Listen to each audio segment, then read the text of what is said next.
Greetings, everyone. This is Mike Lyons with Healthcare Leadership Live. Welcome to the show. If you're listening to us on LinkedIn, welcome. And if you're listening to us on a podcast, we're excited to have you as well. Today's guest is Mandy Kanzler, and I'm excited to have Mandy here on the show. She's from Mandy Kanzler Consulting, and we're going to talk a little bit about her background and what she's all about. But we're going to talk about leadership and communication, and these are topics I'm super passionate about. And I think you're going to find that Mandy is so good with communication and so approachable, and just she's a fun person to get to know. I've loved getting to know her. So, Mandy, welcome to Healthcare Leadership Live. Thank you so much, Mike. I'm excited to be here today. Thank you for having me. Absolutely. I love having people on that are just cool and smart and fun, and they're into healthcare, and you check all those boxes. And you in particular have a lot of experience in ophthalmology, which is an area I'm very passionate about as well. So would you mind just starting off and tell us a little bit about your background in ophthalmology and what's brought you to this place here in your career? Yes, so I started in ophthalmology as a student through a local program at a community college that was here in my hometown. I live in Hickory, North Carolina, and I was actually on the wait list, similar to what several other stories have been, to go into nursing, thinking that healthcare nursing is where you start, it's where you go. And so, 20 something years ago, there was a 2 to 3 year wait for the nursing program, and they opened this 1 year program up called the Ophthalmic Medical Assistant Program. Mm. And at that time, I was a waitress. I was working in a barbecue restaurant, and I was like, for the next year, 2 years, what am I going to do? So I decided to do this program. It was in healthcare. I did not know much about eyes other than I had two of them, and they seemed to be pretty small. So, how complex could that be? And then fell in love with it. So when I started doing clinical rotations through a private practice, I went through a few different practices and then joined a practice in August of 2000. And fast forward 24 and a half years later, that is where I spent my entire career in a private practice until October of 2024. And I stepped away from being an administrator, took a sabbatical for a few weeks, and then launched my kind of hung my own shingle in consulting. So it's been a wonderful journey. The first 12 years of it, I was a technician. So I worked through various subspecialties, workup tech, scribe, surgery scheduler.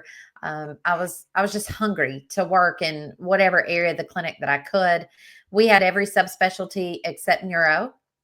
We were an MD only practice. And so um, then about 2012, my boss came to me and offered me to consider taking a promotion as a clinical leader. And quite frankly, I thought she was crazy.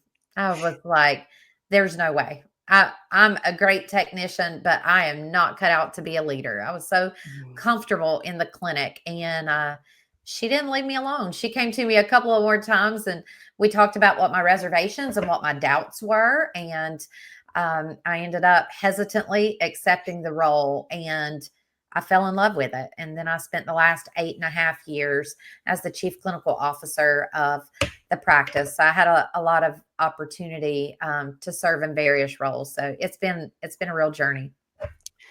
I love that story because I saw it many times working in ophthalmology where someone would come in and they're, usually young, right? And maybe not sure what they want to do. And maybe they're thinking about med school or optometry school or maybe nursing, like you said. And they find out, wow, what a fun specialty to be in. And I'm sure this happens across other specialties in healthcare, but they would get excited, and then you could see career growth kind of happen. Mhm. And that your story right there, it just kind of typifies what I saw happen with a number of people And I think that's just so cool that you got to do that. You probably learned a lot along the way about what it's like to be a young, person interested in healthcare and growing yourself as a leader. Absolutely. I still am. I feel like I learn something all the time. There was never a boring day, whether it be as a technician or a mid-level leader or, a higher level leader. I was Mhm. always learning something. Sometimes it was learning from my own failures. Sometimes it was learning what my team taught me, learning through challenges. But there's just never been a boring day or a day that did not lend the opportunity to grow and learn. I love that. And that gives me a good opportunity to say, if you are listening here to LinkedIn on LinkedIn Live or YouTube Live, and you have a question for Mandy, or if you have a comment, we love questions here on the Healthcare Leadership Live. We love comments. You can put those comments into the comment area or the chat area. We will see your comment and we will discuss your comment. This is a great opportunity to learn from someone like Mandy, or just say hi. If you know me or Mandy, comment and say hi. We love that. But back to back to your journey there, Mandy. So now you talked about you've set up your own consulting practice. What kinds of things do you help clinics do with your work now? So there's a few different areas of services that I do. As well as consulting for my company, I still do some training, instructional training for iTech training Mm. out of Florida, where I may go into practices for new hire training, boot camps, development, leadership training. With my consulting business, streamlining operations. And so, Mm. organizational development, how to help practices become more efficient and align to their purpose of what they're doing. So, that's where I spend my time in consulting, as well as I've been spending a lot of time on podcasts like these recently. Okay. Yes, it's been fun. It's new to me, but I've really been enjoying that, as well as keynote speaking. I do CE content for ophthalmic certifications, as well as leadership development, speaking around trauma informed or trauma led leadership, Mm. and just people development. Okay. Yeah, those are all great things, and thank you for giving of your time there with that. And for those of you who can't see the live stream or the video, Mandy has her COMT, which is, if correct me if I'm wrong, but that's a certified ophthalmic medical technician, right? Almost technologist. Technologist, Yes, yeah. okay. And you have a COE, which is the certified ophthalmic executive Hmm. through ASOA, is that right? Correct. Yes. And then Lean Six Sigma Green Belt, is that? Yes. So you're a green belt. Okay, don't hurt me. Don't chop me up. Okay. Uh, well, so that's obviously Mandy has a great deal of experience here in operations. But one thing I wanted to really hit on here is about leadership. When I looked at you've done a lot of writing about leadership and communication, and Mhm. it seems as though you are really passionate about the people side of the business. Can you talk a little bit about that? Yes. So the people side of the business is what I'm most passionate about. It's the backbone of what we do in any organization. But I learned when I transitioned from technician to leader, it's a different set of skills. I related to patients when I was patient facing, and I learned how to do that well, how to be empathetic with patients, how to navigate difficult conversations with patients. It's a whole different ball game when you step into leading people, because there's the emotional component of that. And it's not just, I hear people say hard skills and soft skills. And I used to be guilty of using that term, but I don't find them to be soft skills. I find them to be very vital skills. Mm. And I don't think that they're really negotiable skills to have at this stage of the game in 2025. And so leading people was something that it was intriguing to me because I had to begin to study how to lead people. It was not something that better 1, 2, and you give them a pair of glasses or you measure the eye pressure and you move on.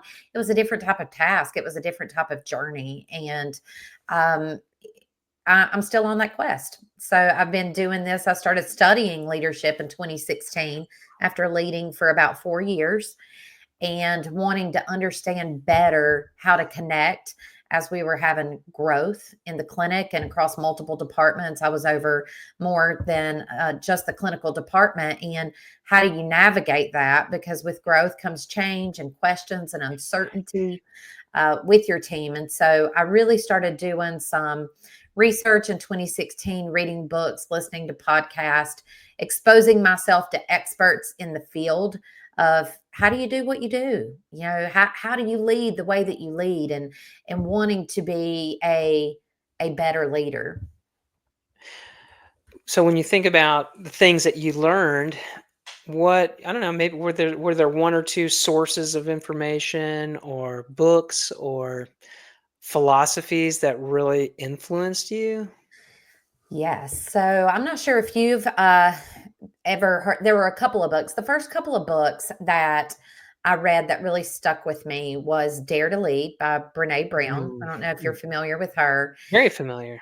And I love Brene because Brene has a little bit of a messy background, right? Her past is, Mm, it is, she didn't live in a glass house, and she vulnerably shared her story to help other people understand themselves better so that they could serve better. And so that really opened me to vulnerability in the workplace. mm, I've always been kind of I connect easily with people. I love people. I feed off the energy of being around people. But in the workplace, I seem to be more reserved in authentically showing up as myself as a leader because what if it wasn't professional? I showed mm. too much of who I was. I needed to be, this specific person.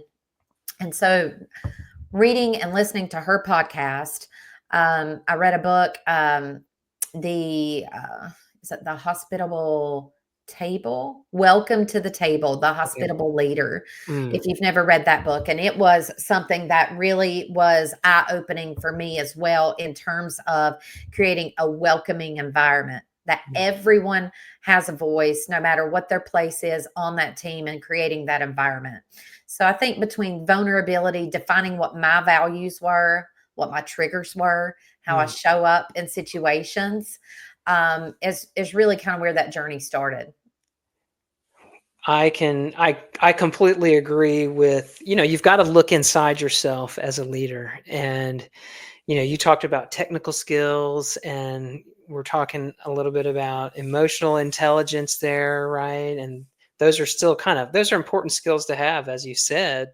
Mhm. And then going all the way into the deep center of yourself, the sensitive parts, right? That's when you become a leader, you get challenged and things start to come up for you emotionally that never came up before.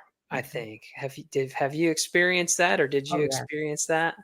Oh yes. And as our roles grow as leaders, when you're working in when I was working in a patient facing role, I would finish a task I had in my inbox, or finish an email, or finish with a patient, finish the surgery charts, and you could kind of wrap it up by the end of the day.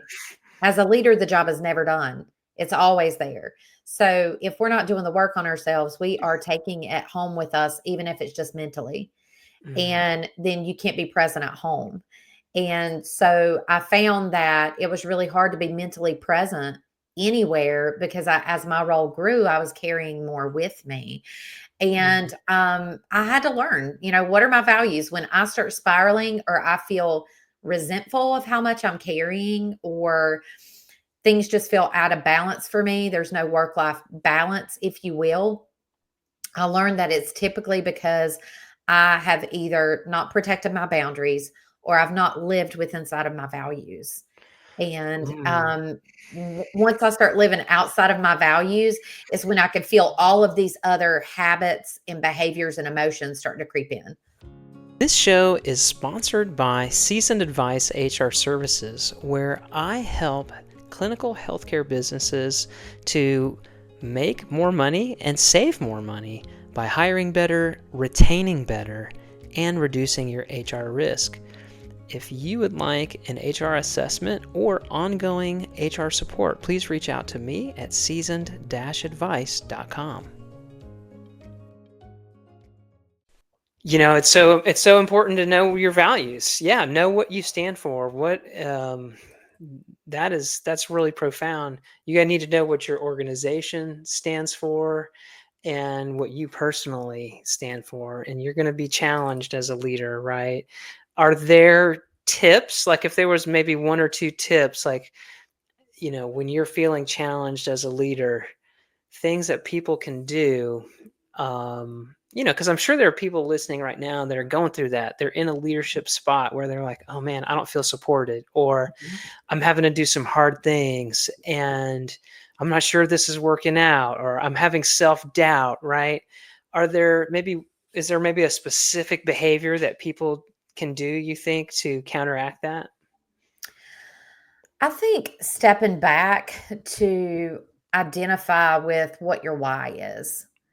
When I get, in times and I still have to be aware of that. When I become misaligned with the why, Mm, then all of the noise kind of creeps in and it just feels unattainable.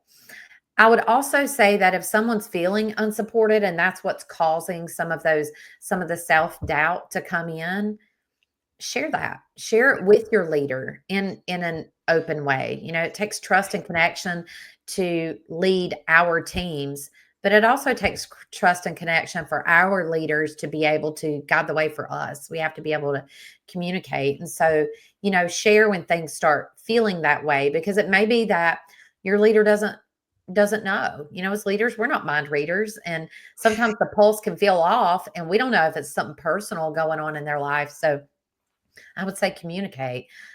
Communicate about it, take a step back and realign with your why and what do you need to get there, so that you can start weeding out the facts from the emotion of what's going on. that is separating the facts from the there was a lot that you just said right there. So I'll back up. So the why, I agree. So important to know, why am I doing this? And you're a consultant, you work for yourself. I'm in the same situation and I've got a little note card right here by the computer of my why. And I think that's a great tip for people to have, is to every day remind yourself, why am I doing this? What is it that's motivating me? And Mhm, it could be, maybe because I want to achieve something, right? But maybe you also want to be a better version of yourself.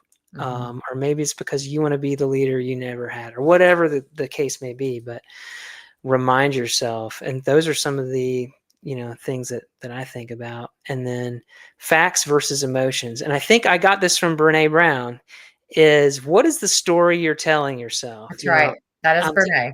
I'm telling myself a story, and that's a great tip. Like if you're having a conflict with someone, like, the story I'm telling myself about this situation is, have you ever tried that? And do you feel like that is a good technique to employ? Absolutely. I live by that. Mm, And I saw a lot of wins within my own team when I was willing to show up, whether it be with a colleague. I worked very closely on an operations team. And when you're in a room making tough decisions under high pressure, sometimes under tight deadlines, those things are going to happen to where you're not going to agree on something specific, or you're picking up something from someone that maybe they're not intending to come across to you, and you start to make that story up. And so it can mm, I share the story? Can I share the story that I'm creating in my own mind?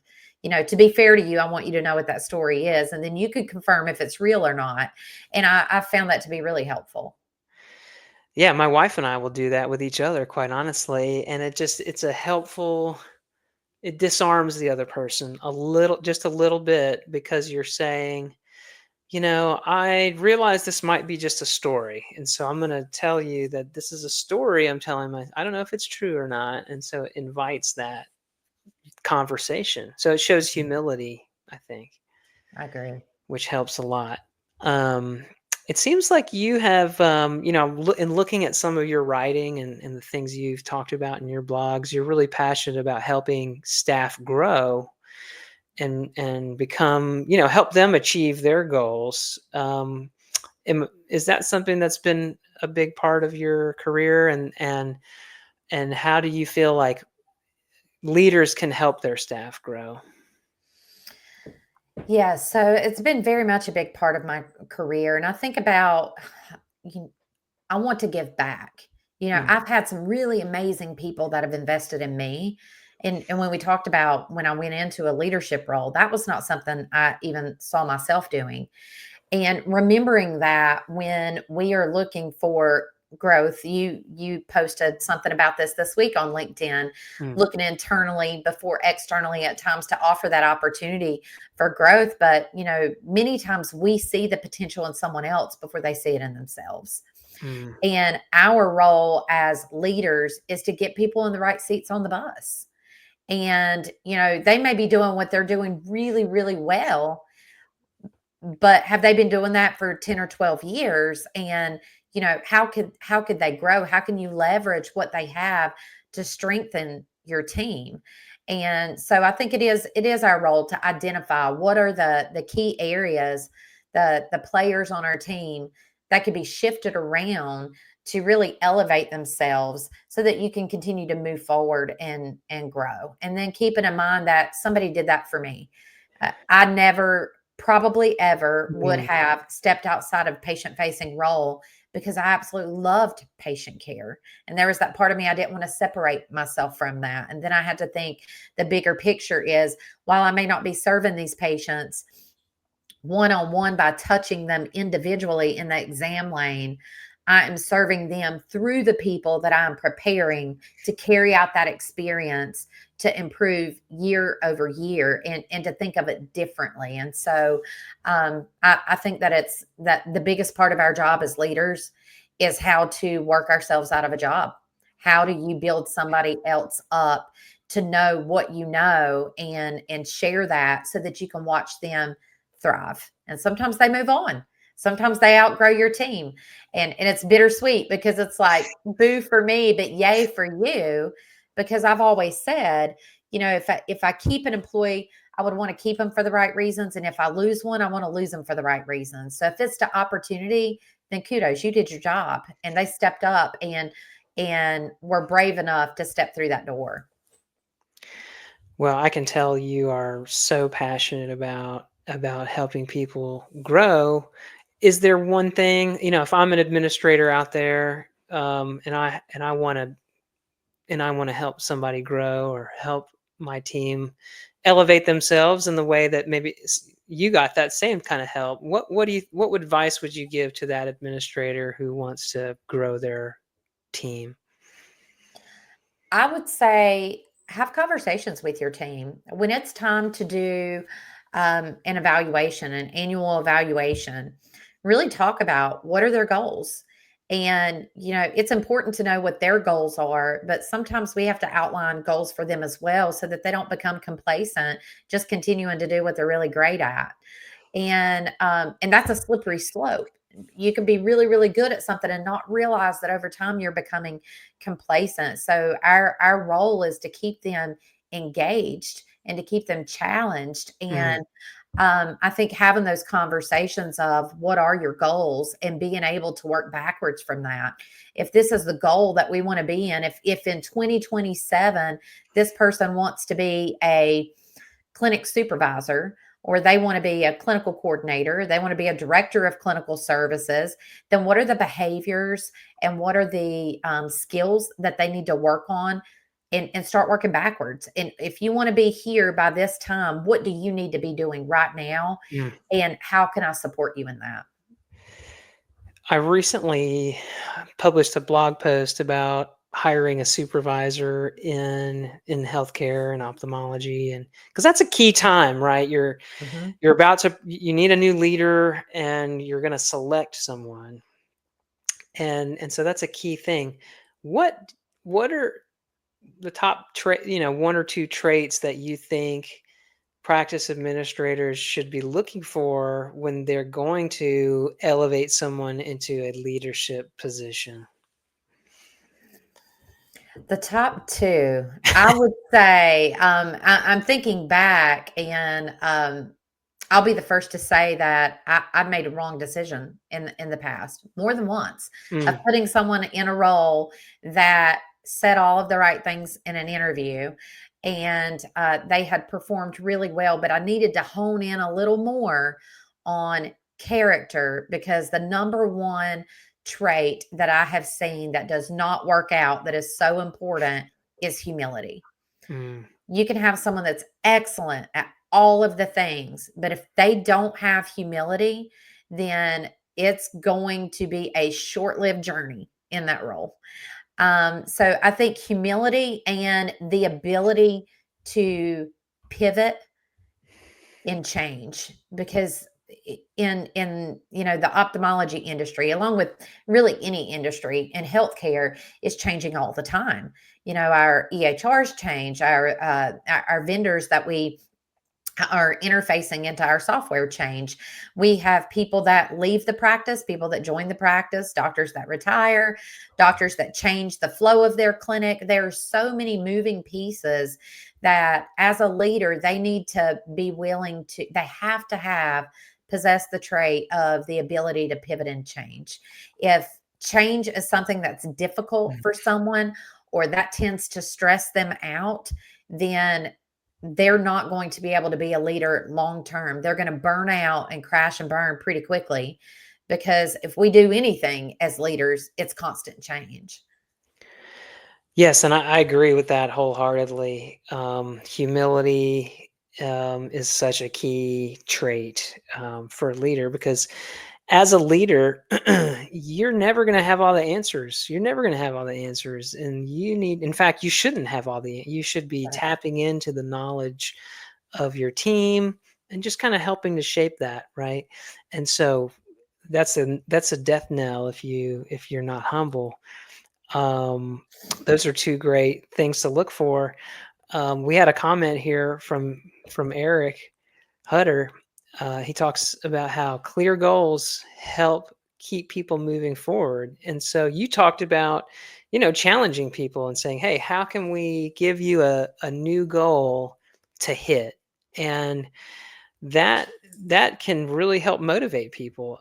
And I think it helps to them to see, oh wow, they want to stretch my capacity a little. They see something in me that, it sounds like you Mandy had that experience a little bit of like, Mhm. here's a goal and we think you can hit that. Yes, it's and then for that person, you know, we don't know what people live in outside of work. Mhm. Sometimes the only place that they go to where someone believes in them is with us. Ooh. And so, really being able to offer that opportunity for someone to be able to achieve something, and then take that moment to celebrate the win. I think celebrating the wins is what, gives us momentum. And I agree with Eric. Thank you for sharing that comment, that, having, keeping people moving forward is giving them goals so that they are engaged. The statistics show that if they've not changed in the last year or so, that almost 80% of the workforce is disengaged. Mm, And that's a scary statistic. And so I think that we have to think creatively, and we can't be reactive in it. And if we're not proactively thinking about, what's the next thing that this particular person could do, and then uh, to grow and bring value to the team. But then remember, it's not just our job. We have other people on our teams that could help us with this. Who else is in the trenches? Who are your entry level leaders, your mid level leaders, and what do they see? because they spend more time with these people. So Mm. as we work higher in different levels of roles, whether it be operationally or whatever that looks like, we need to be attuned to what are they saying and what are they seeing in the areas that we're Mm. not as physically present in anymore, so that we can rely on other people around us to help us make those decisions, and then they can celebrate it with us. Yeah, I mean, so many awesome things you said there about gratitude and listening to your team. I mean, you have to be humble. They take that humility, and then you start asking questions. How can I learn? How can I be better? And that is so key. Um, I'm curious. Eric, thank you for your comment that you shared there. I'm wondering if anyone else listening live here has thoughts about how they have grown their team, or tips for how to grow your team, or things to look for in leaders. If you have a comment about that, we'd love to hear you share that in the live stream, um, because it's just so much more fun. We get to interact with you guys. And we have Mandy here to share her expertise and insight as well. If there is a technician out there who is listening and is interested in becoming a leader, what do you think that they should be, doing to try to help move themselves ahead? When when you want to move forward, it's really important that you are showing up every day as you would want to if you were going to step into that interview 6 months or a year down the road. Mm. Being a leader doesn't call for a title or a fancy corner office with a great view. It's what are you doing where your feet are moving? And if you could be a workup tech and still be a leader. Who do people go to when they want to know, does this refraction make sense, or should I dilate this patient? Get in the room and shadow the physicians. Learn what they're saying to their scribe and how to troubleshoot that when things aren't going well in the exam lane. It's typically because of something that was done before the patient got to them, so that they know, here's how what I do impacts the patient experience. And so start bettering yourself where you are, Mm. no matter what level of role that you're in, and start asking questions. Ask a trusted leader or a mentor or someone that you look up to that maybe is a lead tech or, an entry level supervisor, and say, hey, I give you permission to share with me what are the areas that you feel like are my strengths, and what do you feel like are my weaker areas.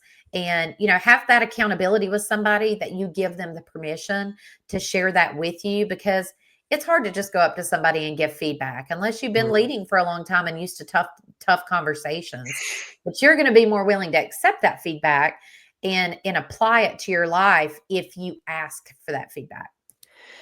I mean, if I could probably count on one hand the number of times that someone has, been that direct about it, and it makes a tremendous impression every time, because it instantly shows humility, because you're saying, hey, I know I can get better. How can I get better? And then it makes it easier for you to, like, exactly as you said, to share that feedback, and then you're able to give more candid feedback, and you're going to get way more constructive feedback if you do that. That is just that's gold right there. If you're out there listening and you want to grow your careers, ask for feedback, because exactly as you said, it is hard as a leader to just walk up to someone, even if you've been working for a while, and say, hey, I think you need to improve A, B, C, and D. Leaders need to get better at that, but we're often hesitant to really lay it out. And so that is like an amazing tip right there. Um, so Mandy, we've touched on so many things, and I love talking to you. I think I could go for another hour here. The last thing I want to touch on a little bit is, I know you're working on a book. You've done a lot of writing. I looked at your LinkedIn, and you've all these amazing blog posts that, about communication and leadership. And I can tell that you are a super deep thinker about that stuff. And so we are very much kindred spirits there. But you're working on a bigger writing project. And so would you mind talking just briefly about your book that you're developing? I would love to. So I am working on my first book. It's a memoir. The title is Not Enough Until I Was.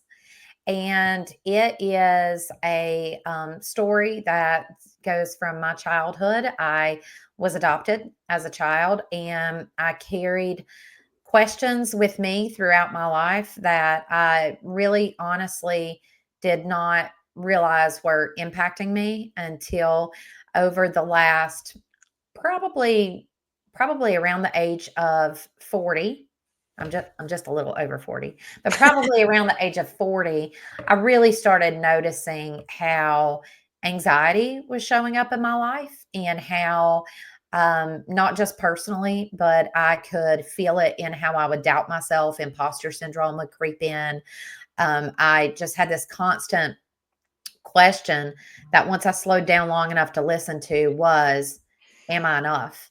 And then as I thought back through my life, I realized that it's followed me my entire life. And when I look at all of the Mm, decisions that I've made throughout my life, it's all stemmed around that question.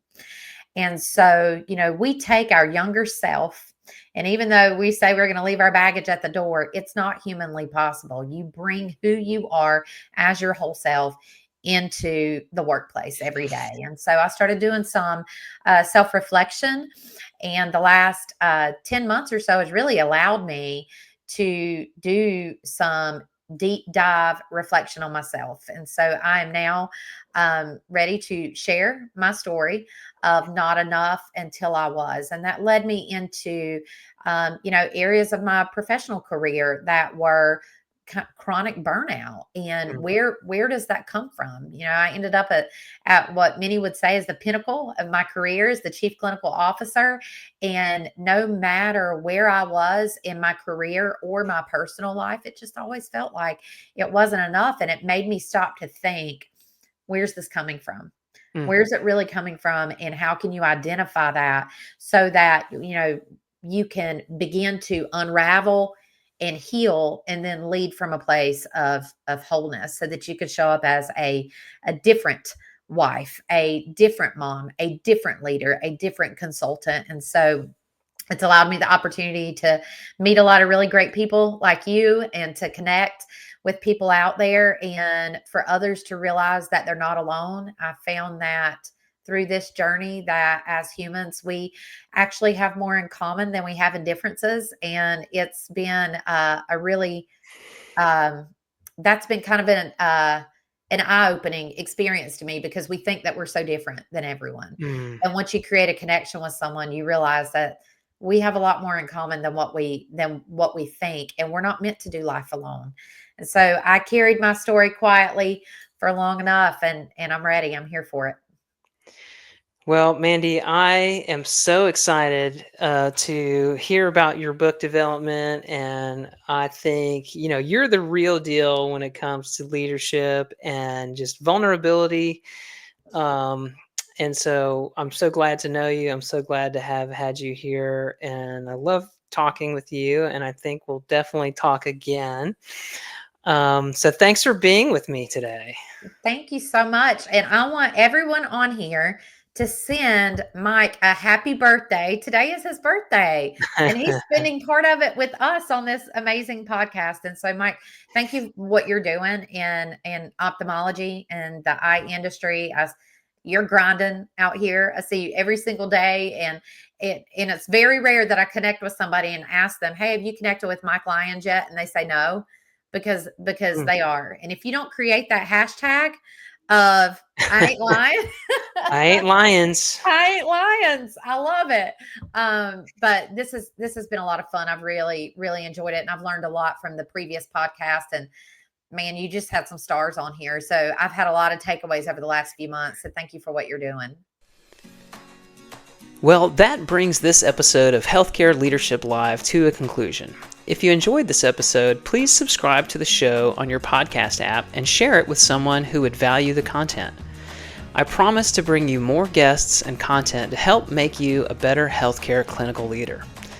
I also invite you to subscribe to my HR newsletter for healthcare leaders. You can find information about that at seasoned-advice.com.